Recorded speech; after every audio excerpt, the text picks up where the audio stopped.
Bonjour, vous êtes bien dans le numéro 30 de la saison 2 de l'Hebdo des Garage Parkage. On démarre tout de suite avec les jeux de la semaine.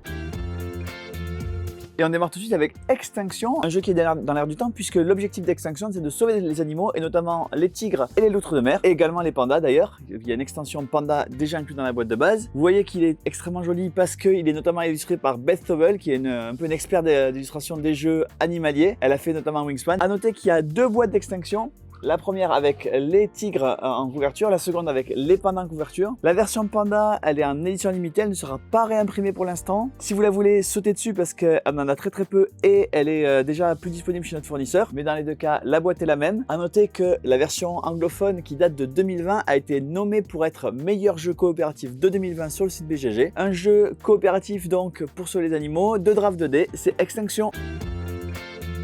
Et on continue avec un nouveau jeu dans la licence Minecraft. Minecraft, vous connaissez, hein, c'est un jeu de monde ouvert. Ici, c'est un jeu extrêmement familial. Vous allez avoir les sensations du jeu, c'est-à-dire que vous allez collecter des blocs et vous allez vous en servir. Un jeu coopératif puisque vous allez devoir organiser la défense de la ville contre les villageois. À partir de 7 ans, les sensations du jeu Minecraft autour d'un plateau pour jouer en famille. Et on continue avec Riverside. Riverside, c'est un roll and ride qui va vous envoyer visiter un fjord. Donc vous êtes sur un bateau et vous allez devoir organiser des excursions pour visiter les différentes choses qu'on peut trouver dans les fjords. Vous partagez un pool de dés, donc des voyageurs qui peuvent être intéressés par les différentes excursions. À vous de choisir quel voyageur vous allez prendre pour ce tour-ci. Vous ne pouvez pas tous les prendre évidemment en fonction de ce que vous avez déjà fait, mais également de la distance entre le bateau et le point d'intérêt pour les voyageurs. Le plateau est modulable, ce qui veut dire que chaque partie va être différente de la précédente. Un roll and ride pour 1 à 6 joueurs qui se joue relativement rapidement, hein, ça se joue entre 15 et 20 minutes. Des choix assez cornéliens puisque vous allez pouvoir seulement prendre quelques dés dans la partie et donc laisser de côté un certain nombre de choses. C'est un jeu des frères Svensson, c'est Elif et Asmund Svensson. Asmund Svensson, c'est pas tout à fait son premier jeu, mais Elif, c'est surtout l'expert et l'auteur de plus de jeux reconnus. Il a notamment fait Capital Lux, il a fait Santa Maria, il a fait Trails of Tucana et il a fait The Magnificent. Là, il va dans un format un peu plus court, très dynamique, c'est Riverside. Et on continue avec Stellarion. Stellarion, c'est un jeu qui se situe dans l'Oniverse. L'Oniverse, c'est un univers, comme son nom l'indique, onirique, qui a commencé par un jeu qui s'appelait Onirim. Onirim, c'est un jeu qui se joue en solo. Ici, c'est un jeu qui se joue en solo ou à deux. Mais si on joue à deux, ça se joue de façon coopérative. Vous allez devoir explorer des galaxies et pour ça, vous allez devoir regrouper les 4 éléments qui forment la galaxie, c'est-à-dire une planète, un vaisseau, une nébuleuse et une étoile. Et donc vous allez devoir avoir ces 4 éléments-là sur les 8 piles qui sont devant vous. Si vous n'avez pas les 4 éléments pour faire le voyage, eh bien, il va falloir manipuler les différents tas. Et pour ça, vous allez devoir défausser des cartes, soit 2 planètes, soit 2 vaisseaux, soit 2 nébuleuses, soit 2 étoiles. Évidemment, les cartes sont en quadruple dans les différentes piles. Chose intéressante, vous connaissez la composition exacte des 8 piles. Elles sont mélangées, donc vous ne connaissez pas l'ordre, mais vous connaissez leur composition. Donc un espèce de casse-tête différent à chaque partie avec l'univers graphique de Onirim et de l'Universe, c'est Stellarion.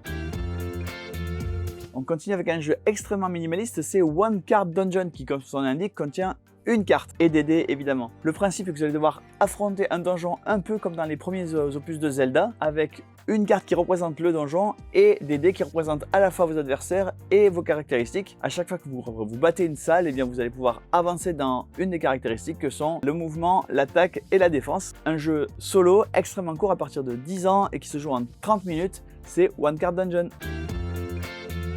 On continue avec Seven Souls. Seven Souls, c'est un jeu qui vous plonge dans l'univers de Lovecraft avec ses grands anciens. Si vous ne combattez pas les grands anciens, vous êtes un grand ancien qui va peut-être essayer de prendre le contrôle de la Terre et donc de prendre la majorité sur 7 âmes sur lesquelles vous allez vous battre pour essayer d'obtenir le plus grand contrôle. Donc évidemment, un jeu de majorité, vous faites les choix ensemble.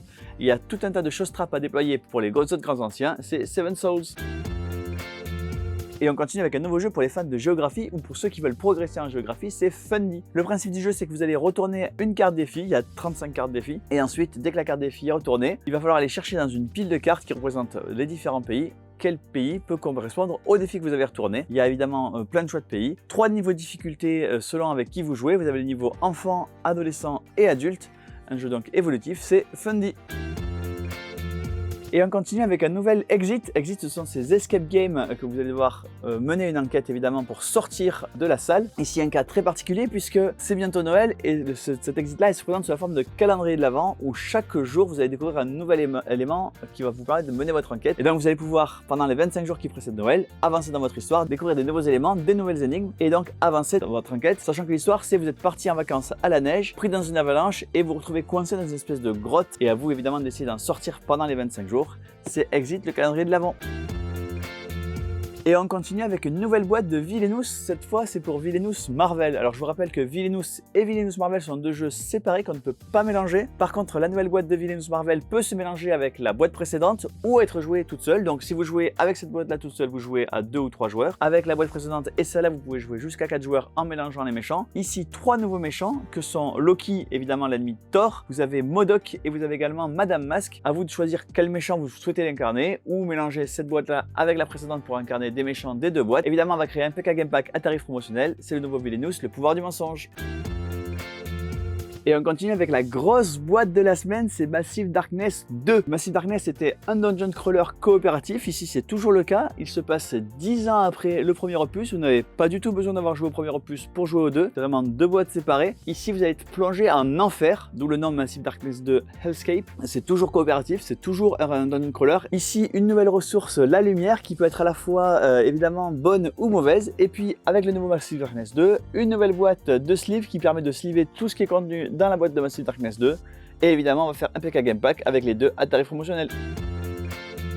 Et on continue avec une nouvelle extension pour Pictures Orange. Pictures, c'est ce jeu de communication, vous essayez de faire deviner quelque chose à vos partenaires avec les façons les plus diverses et variées. Ici, donc, deux nouvelles façons de faire deviner. Vous avez soit un lot de carrés de tissu avec des pinces à linge, donc pour les mettre ensemble et essayer de faire deviner les choses, soit des pions en bakélite, un peu comme dans Azul, que vous allez devoir placer dans un cadre, et là aussi pour essayer de faire deviner à vos partenaires ce que vous pensez. Évidemment, un nouveau PK Game Pack, Pictures et Pictures Orange. Encore un nouveau PK Game Pack à venir, évidemment pour l'extension de The Thing qui s'appelle Norwegian Outpost, un nouvel endroit à explorer, donc un nouveau plateau, des nouveaux personnages et une nouvelle ressource que sont les dents, puisque dans cette version du jeu on découvre que la chose ne peut pas avoir de tissu organique en elle et donc pas de dents. Donc une nouvelle façon de savoir si la chose est la chose, puisque je vous rappelle que The Thing c'est un jeu à tous contre un où tous les joueurs essaient de deviner qui est la chose. The Thing et maintenant l'extension Norwegian Outpost. Là aussi, nouvelle extension, cette fois-ci c'est pour Little Town.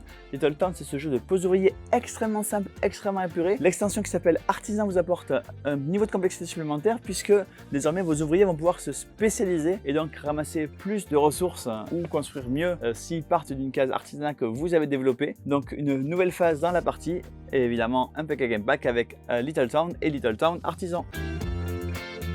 Une nouvelle extension pour Smash Up, cette fois-ci c'est une nouvelle faction et c'est donc une petite boîte avec seulement une faction. La faction c'est les moutons qui ont un pouvoir spécial comme tous les moutons, c'est de se suivre et donc de copier les pouvoirs. Attention, c'est beaucoup plus fort qu'il n'y paraît, c'est Smash Up, la faction mouton.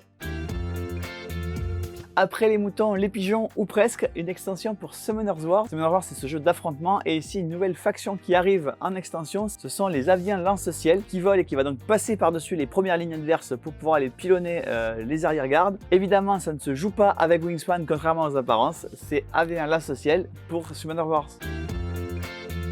Et bien voilà, le numéro 30 de la saison 2 de l'Hebdo de Garage Package est terminé. Sur les 2 prochaines semaines, pas d'hebdo parce que après moi, c'est au tour d'Alain qui est de l'autre côté de la caméra de partir en vacances. Évidemment, moi je ne fais que parler et c'est Alain qui me remet tous les bons mots dans le bon ordre pour faire un hebdo intéressant. Donc on va rien publier pendant les 15 prochains jours. Sauf que Alain il a prévu quelque chose et que donc la semaine prochaine vous allez avoir une vidéo un peu spéciale avec le top des ventes de l'année 2021-2022, donc les 12 derniers mois. Et moi je vous dis à dans 3 semaines.